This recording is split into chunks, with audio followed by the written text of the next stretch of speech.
Hi, and welcome back to the Business Career College video series. It's Jason Watt, and in this video what we're going to look at is the Guaranteed Income Supplement, which is part of the OAS program. We've covered OAS in a previous video. So the GIS is specifically designed for somebody who is collecting OAS, and you have to look at the OAS video in order to determine that eligibility. So we're looking for an OAS recipient.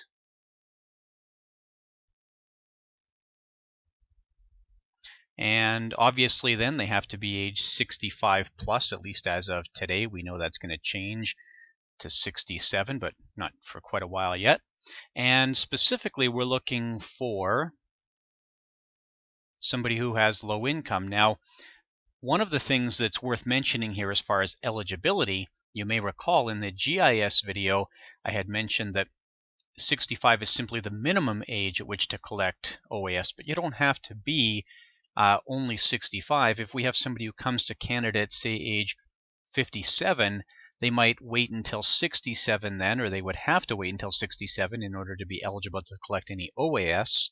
They wouldn't get a lot of OAS, but they could actually be eligible for the full amount of GIS. So sometimes when we're looking at the benefit programs, we simply are looking at OAS as a trigger for GIS. We may not be so concerned about the actual amount of OAS that would be paid.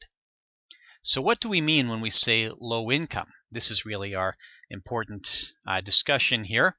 So what we're looking at here, and I'll show you some exceptions to this, but for the most part, we're looking at your line 236 income. That's net income. And we're looking for that line 236 income to not be over certain thresholds. For a single person, this would be paid only if income is somewhere less than about $17,000.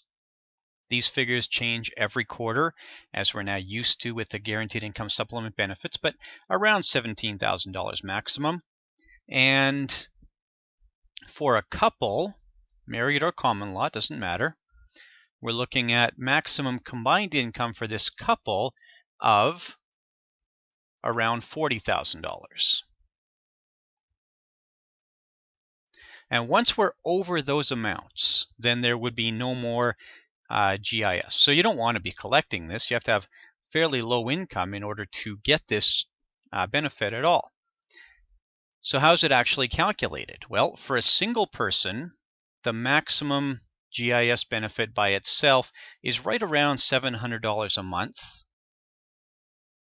And for a couple, it's a maximum of around $500 a month.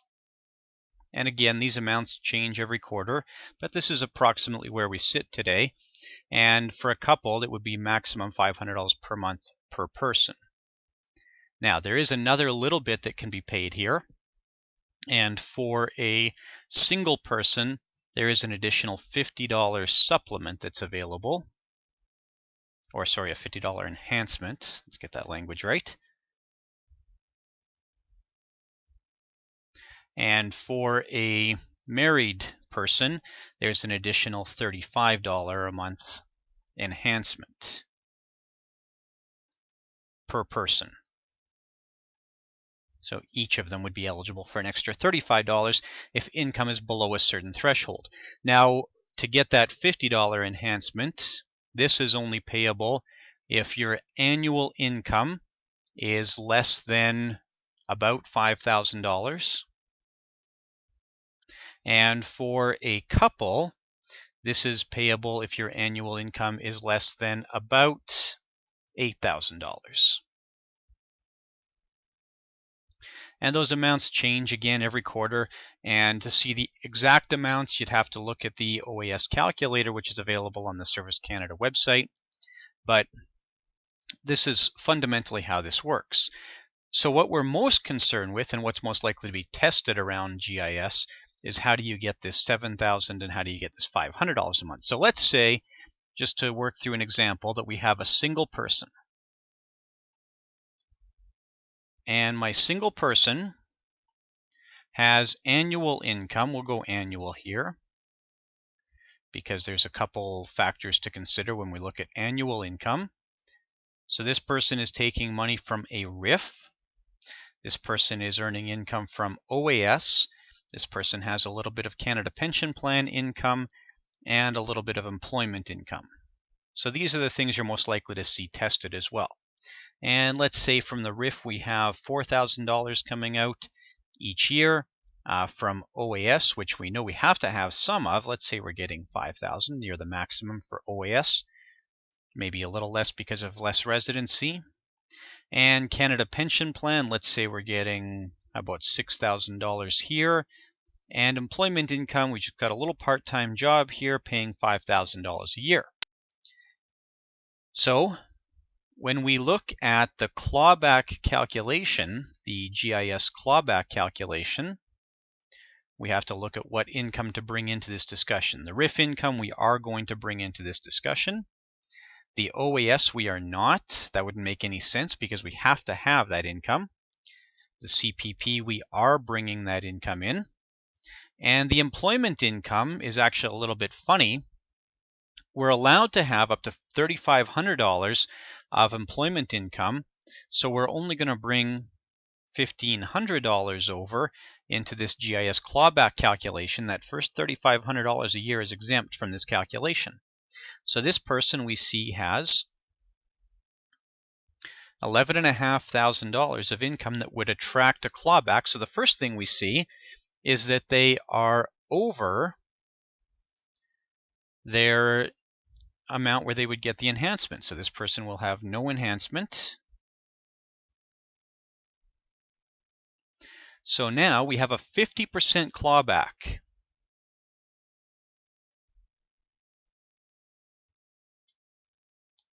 Meaning that they are losing basically 50 cents for every dollar of income in that range.